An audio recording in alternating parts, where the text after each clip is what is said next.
Hi guys, it's Ankita. Welcome to another video. If you're new here, welcome to my channel. I talk about books here, review them and recommend them. So if that's something that you are looking for, consider subscribing to my channel. And without further ado, let's jump into the video. I'm excited to do this video. I am going to recommend 3 sweet Regency romances that I came across on Kindle Unlimited. If you don't have Kindle Unlimited subscription, I believe you can still buy the Kindle book, or you can buy the paperback as well if it is available in your country. Anyway, the focus video is to recommend sweet romances, sweet Regency romances. There is a really special place in my heart for just sweet, clean, simple romances, and nothing pleases me more. Let's start with the first one. The first one I'm going to talk about is A Marriage is Arranged by G.L. Robinson. As the title suggests, yes, the trope of this book is an arranged marriage. So Louise is arranged to be married to the Earl of Shrewsbury. Earl of Shrewsbury is one of those men who is not too keen on marriage because he just finds all women to be really dull and just same. And Louise has been brought up to be exactly the girl who's like really proper, prim and proper, and would say exactly what men want to hear. The Earl of Shrewsbury finds her acceptable, and he's like, okay, I'm anyways gonna marry her. Now, this was one of those books which I went into and I was intrigued, but then very quickly I was thinking that this is gonna be something that I probably might not enjoy because it might be a little bit too predictable.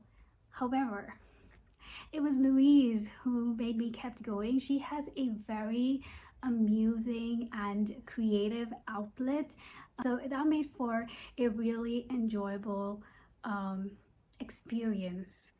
It's a very easy read. I think I finished this in like a day or two. The author G.L. Robinson is actually the godchild of Georgette Hare. If you don't know who Georgette Hare is, don't be surprised. I didn't know who Georgette Hare was until a few years ago, and last year I finally read one of her books, first book by her, and I was just completely blown away by how good her stories are. If you want to start your Georgette Hare journey, I would recommend you start with The Grand Sophie. I reviewed that one on my channel, and it has no spoilers, so if you want to learn more about it, I would recommend watching that video.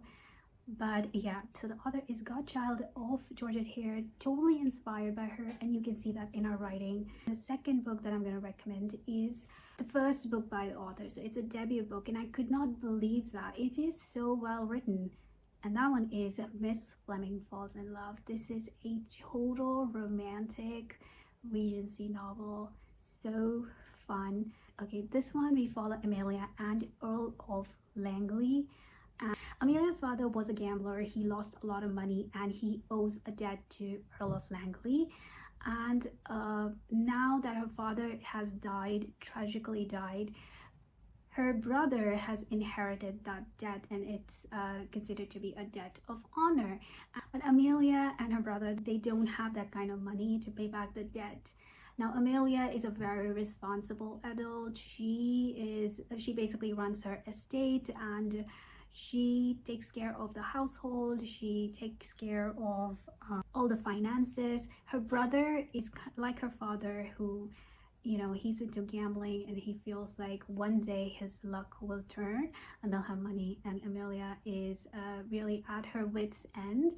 She goes to Earl of Langley and asks for his help to introduce her very beautiful sister into the society, and so that she has prospects of marrying a really wealthy man. And she feels that's the only way that her family can ever come out of the financial crisis. And Amelia herself has a sight set on a really funny character in this, who is very rich, but he is funny. I actually liked Earl of Langley. I did not like Earl of Shrewsbury as much in the previous book, but Earl of Langley I actually found to be a typical Regency hero, shall we say, who is older and not too keen on marrying, but then he meets this woman who is so spirited. And I feel it's more about Earl of Langley falling in love rather than Miss Fleming. I guess both are falling in love, but yeah, it's such fun. And there's a very good surprise twist towards the end of the story, and I didn't see that one coming, so that was great.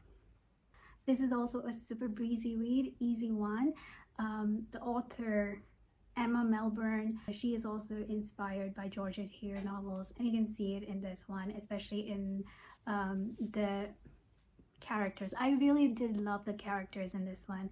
Miss Fleming, Emilia Fleming, is very lovable, and Earl of Langley is also quite is someone you can root for. The last one I want to recommend is A Winter Chase by Mary Kingswood. I absolutely love the title of this story, A Winter Chase, because most of this is quite different to the first two. The first two that I talked about, they're kind of easy reads, quite predictable, They have a formula that they're following. You have seen everything, but it's just, the writing and the characters that makes it interesting. This one was more slow paced and has a more firm foundation. The story and the characters, they have more depth in this one. This one is not in the style of Georgette Heyer, and I was contemplating on actually DNFing this one, but I'm so glad I did not do that. It's quite a slow read, but it is set during the winter, and I feel winter calls for slowing down and just, kind of recovering for the spring, and this one felt like that. Anyway, the story begins with the Fletcher family, who have made their fortune in trade, moving into a large estate which was previously owned by the Plumers. Is it the Plumers? I think I'll call them Plumers, but I don't know how to say the last name. Most of the family members in the Plumers are not happy about their financial situation, wherein they have to sell this large family ancestral house and estate to a trading family, whereas the Plumers have a title. I don't recall what title, but they do have a title, and most of the family members, the Plummer family members, look down upon the Fletcher's family. But the Fletchers, we get introduced to the Fletcher family, the sisters and the brothers, and the stepmother, the father. But this story focuses on Julia Fletcher, a very spirited girl who loves outdoors. And now that they have moved from, I believe, Yorkshire, I believe somewhere in Yorkshire, they have moved from a city in Yorkshire to this remote region where Julia has so much room to go on her walks and breathe fresh country air. She is absolutely in her element, and she loves it here. And then we have the second son of the Plumers family, and his name is James, and James is a clergyman. And so it's a story of Julia and James. You would think it is a very straightforward story, but I did love the way this story is woven. Julia is very spirited. She loves her independence, whereas James kind of has his sights set on Julia and he wants to marry her, and he doesn't ever question why she wouldn't want to marry him. I really like this story and I'm glad I stuck with it, but remember that this one is quite slow and it is more focused on the characters. There's not a lot of description about the landscape and the the rooms, nothing of that sort. It is more focused on the characters, and I loved it. And there are more books in the series. I believe there are 6 books in the series, and it's a very sweet story, at times annoying because of the characters, but there's a good explanation why they are annoying, why they are the way they are, and I loved it. Like I said, it has more depth to it. All right, so those are the three recommendations for sweet Regency romances. Do let me know in the comments down below if you have read any books by these authors, or if you have a favorite Regency romance.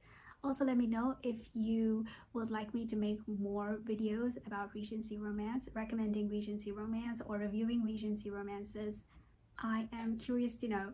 Alright, thank you so much for watching this video. If you haven't already, please subscribe to my channel and like this video, and I'll see you next time. Until then, take care. Bye.